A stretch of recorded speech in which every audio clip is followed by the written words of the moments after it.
big ass hailstone.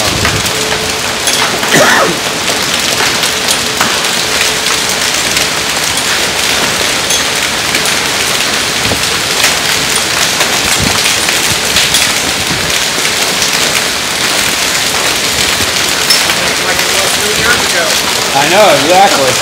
I got off work at 8 o'clock. I said, I know where I'm going with these storms coming in. And to think I was going to go somewhere that my car was just going to be sitting out. Like, that's not going to help your car underneath that tree. A lot of golf-ball-sized hail out there. Well, you saw his car that was shattered, the back window.